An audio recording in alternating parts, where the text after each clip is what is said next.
Đây, hoa thiết mộc lan ra đây. Đấy, người ta cứ nói bảo hoa này cây này mà ra hoa thì lắm tài lắm lộc lắm. Thế mà tài lộc thì không thấy đâu. Đấy, người thấy cái cây cao to tốt như thế này, hoa thì thơm phức.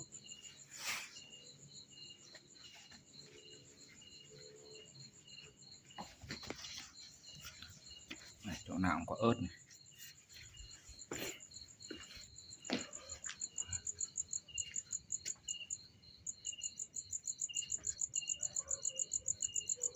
Rất nhiều hoa.